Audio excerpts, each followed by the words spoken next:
వికారాబాద్ జిల్లా పరిగి దోమ పరిసర ప్రాంతాల్లో రాత్రి కురిసిన భారీ వర్షానికి వాగులు ఉధృతంగా పారుతున్నాయి. నారాయణపూర్ గ్రామంలోకి అర్ధరాత్రి భారీగా వరద నీరు చేరడంతో గ్రామస్తులు భయాందోళనకు గురయ్యారు. గ్రామమంతా వాగులు తలపిస్తూ వరద నీరు ప్రవహించింది. పలు ఇళ్లలోకి నీరు చేరడంతో స్థానికులు తీవ్ర ఇబ్బందులకు గురయ్యారు. ఇటు దోమ మండల పరిధిలోని పాలెపల్లి, గొడుగోనిపల్లి వాగులు ఉధృతంగా ప్రవహిస్తున్నాయి. వాగు పొంగి రహదారిపై నుంచి ప్రవహిస్తుండటంతో పరిగి మహబూబ్ నగర్ మధ్య రాకపోకలు పూర్తిగా నిలిచిపోయాయి.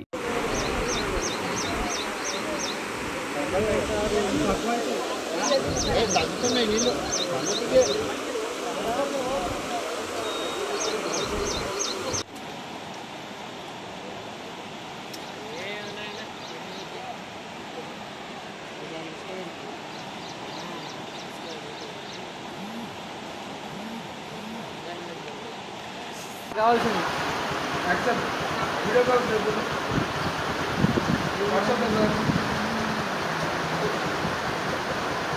వీడియో కాల్ ఫుల్ రైనింగ్ వర్షం పడి